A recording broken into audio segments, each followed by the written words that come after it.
I finished my 214th and final Wainwright way back in 1984. And now, some 40 years later, I got this crazy idea of trying to finish the Outlying Fells. I've no idea whether it's going to be possible, since I haven't fell walked for a long time. But I'm going to give it a go.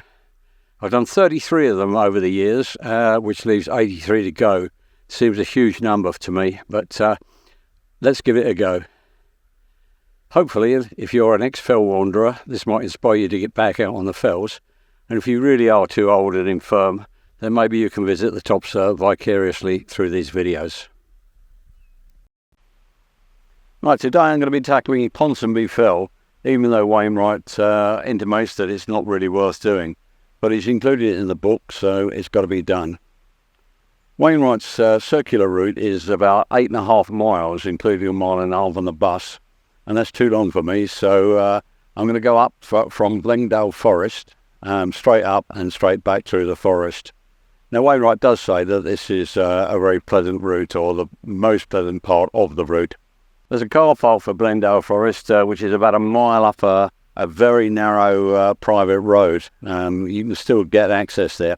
You won't really want to see anybody coming the other way, because it is very narrow.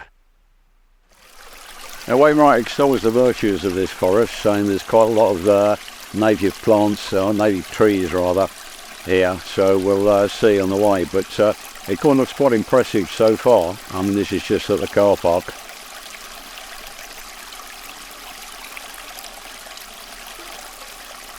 The car park is about as far as you can actually drive, although there is a lodge up here, so people do come up this way.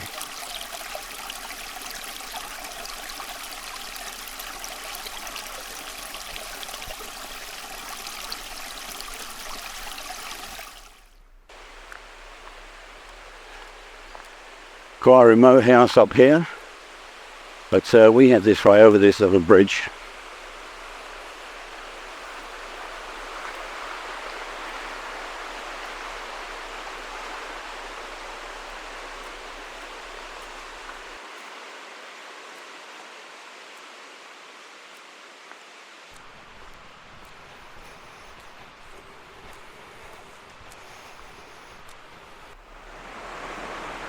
Well, if you enjoy forest walks with the sound of running water, this is a walk for you. Well, the first 3/4 of a mile or close to a mile is very easy going, slightly uphill, but not that you'd actually notice.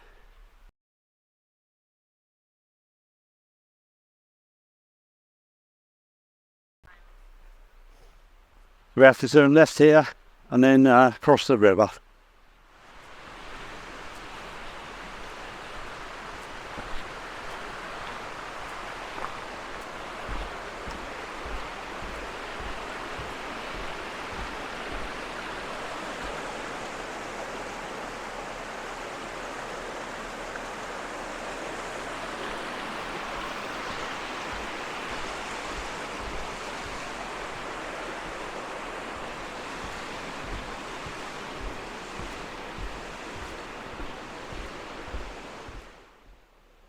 And if you do need a rest, there's a bench there, but you shouldn't need a rest this soon into the walk.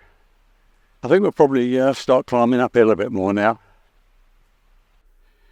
As I thought, it gets steeper as you go past the bridge, but nothing dramatic. And then you suddenly get a view out of the forest. I don't know whether that's Ponsonby Fell or just an outlier of it, but that's the direction we'll be heading.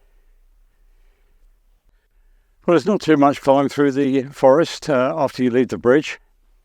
And then we join this road, which I believe goes to a farm down here. That'll be the farm which was signposted on the first bridge we crossed near Blengdale Lodge.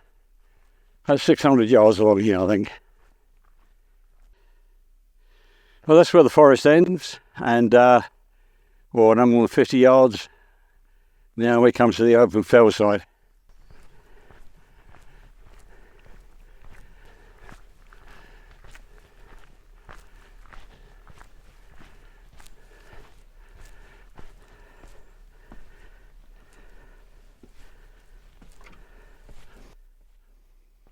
and a very nice view.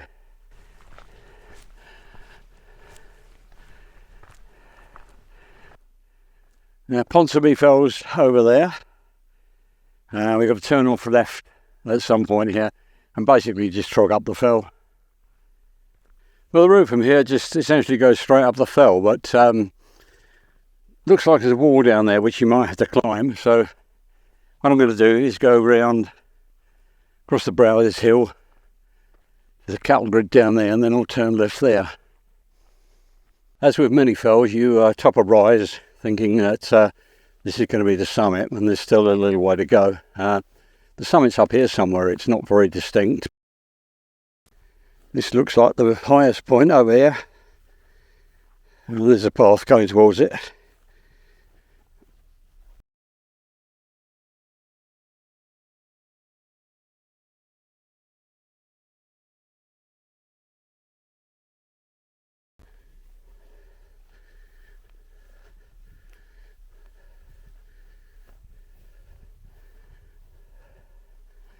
And there we are, the summit. A few rocks. Not a particularly brilliant summit, as Wainwright says, but it's another fell ticked off. Well, as Wainwright says, not a greatly impressive fell, although the walk up through Blengdale Forest and out onto the fell road and then up the hill is quite pleasant, and that's well worth doing. I don't think I would have been happy with an 8.5 mile round walk. There's some splendid views up here though, so towards Lakeland anyway, so let's have a look at those.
The return back off the fell coming this way is pretty much just retrace your steps.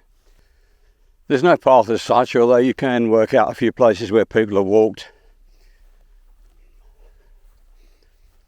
Only trouble is a lot of the places that look like paths are actually streams, so you have to be a little bit careful, and it's quite boggy in places. There's a few ways off the fell. You can either go down to the forest there and then climb back up to the road, or you could head left there to the farm, pick up the road there, but I'm not sure you can make it up. There's a cattle grid right in the middle there, and we're just going to make a beeline for that, and that will take us back on the road and back through the forest. Well, making a beeline straight to that gate is not a good idea. It's really boggy down this bit. You'd be better off going to the left towards the farm, or heading right towards the forest. Never mind though, a wet boot is all part of fell walking.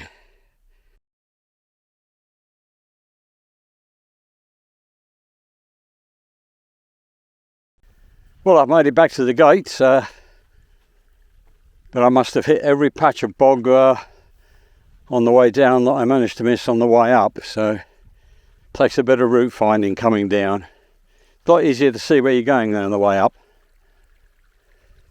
From here, it's simply a matter of retracing your footsteps back to the start.